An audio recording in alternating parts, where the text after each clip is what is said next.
Bonjour à toutes et à toutes. Alors aujourd'hui, on va parler des modifications de voitures en flex fuel. J'ai Sébastien Lepolès. Je me suis pas trompé. Bonjour. C'est la même. Bonjour Sébastien Lepolès, enchanté. Donc c'est vous qui êtes à l'initiative de ces boîtiers.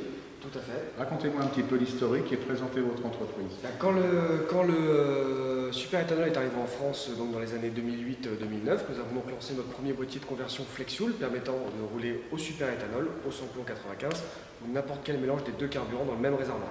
D'accord. Maintenant, c'est devenu normalisé ces choses-là. Il y a des homologations par le gouvernement. Depuis 2017, depuis décembre 2017, il y a un arrêté qui est sorti qui va homologuer et encadrer les boîtiers et qui va permettre de normaliser la pose, l'installation et la formation des professionnels qui vont installer ces boîtiers. D'accord. Donc c'est vrai qu'on en trouve pas mal sur le net et j'avais une question, alors, je ne sais pas si vous pourrez y répondre, peut-être oui. Pour tous les gens qui posent des boîtiers non homologués, qu'est-ce qui va se passer? Parce qu'à mon avis, il y a un truc qui se trame derrière tout ça. À partir du moment où le boîtier est non homologué, avant c'était allégal, c'est-à-dire qu'on pouvait installer le boîtier, l'installer soit tout seul ou le faire installer par un professionnel, donc il n'y avait pas de législation. Maintenant qu'il y a une législation, les contrôles techniques sont en droit de refuser le passage au contrôle technique du véhicule s'il n'a pas été homologué par rapport à l'arrêté qui a été mis en place. Et on peut également avoir des problèmes d'assurance si jamais il y a un accident ou ce genre de problématiques. Incendie de véhicule, des choses comme ça. Tout à fait. D'accord. Bon alors Sébastien, on va passer à l'étape 2, la présentation du matériel. Tout à fait. Alors ça commence par quoi déjà?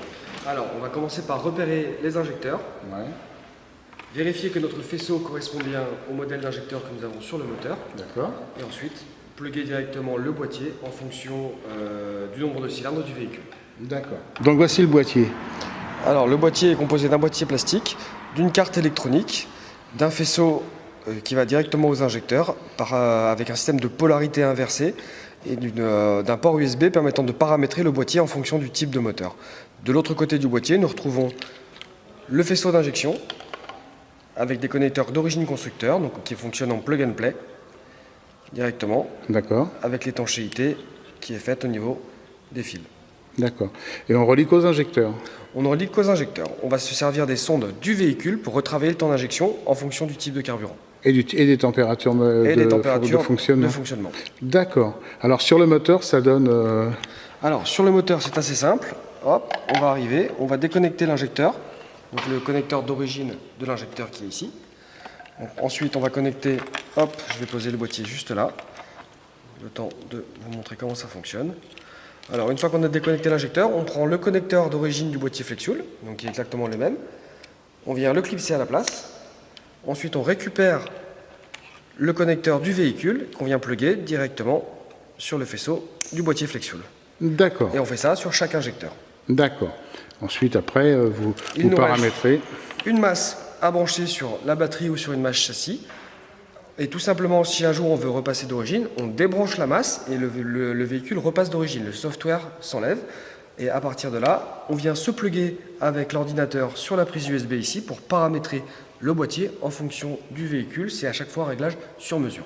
D'accord. Et donc votre boîtier a été validé par l'UTAC. Alors, actuellement, il y a 8 catégories en homologation. Nous avons obtenu une première catégorie qui sont les véhicules Euro 5-6 de 8 à 14 chevaux fiscaux en injection indirecte.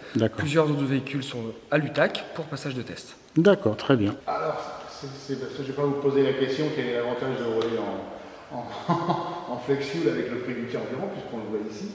Tout à fait, 69 centimes contre 1,55 €, prix moyen en France. Ouais, prix moyen en France. Je vais toucher moins cher, sur la rocade de Bordeaux, j'ai touché à 59 centimes. On peut descendre même sur certains endroits à 40 centimes d'euros dans le nord de la France. Où il n'y a personne qui s'en sert. Ah si, il y en a il y en a de plus en plus, c'est vrai. On travaille avec les concessionnaires dans le nord, ils en font plutôt pas mal. Donc c'est un carburant non carboné, donc cela donc, le moteur continue à augmenter. Tout à fait. Et celui-ci n'a pratiquement pas bougé. Alors, d'ici à 2022, vous allez avoir le gasoil qui va prendre 25 centimes d'euros, le samplon 95 qui lui va prendre 13 centimes d'euros, et le super éthanol qui va prendre environ 9 centimes d'euros. C'est les projections aujourd'hui qui sont faites. Donc tous les carburants vont augmenter légèrement par rapport à ce qui a été présenté par le gouvernement, mais l'écart va encore se creuser entre le super éthanol et les carburants classiques, ce qui fait qu'il y aura encore plus d'avantages de rouler au super éthanol. D'accord. Et au point de vue consommation du véhicule, une fois qu'on a monté le boîtier FlexFuel, est-ce qu'il y a une modification de la consommation? À partir du moment où vous installez un boîtier FlexFuel, vous allez avoir une surconsommation de l'ordre de 15 à 20%. Cette surconsommation est à rajouter directement au prix du carburant. Même si vous rajoutez donc, 20% à 70 centimes d'euros, ça va faire 14 centimes en plus. Donc ça revient à 84 centimes le prix du carburant par rapport à 1,55 €. Donc on est largement 1,60 €, voire 1,60 €. On a vu que là, dernièrement, dans certains départements, le diesel et le gasoil est passé au-dessus du prix du diesel. Tout à fait. Ça, c'est quelque chose. Écoutez, c'est parfait. Donc, on va faire le montage. Merci, Sébastien, de Avec plaisir. participation.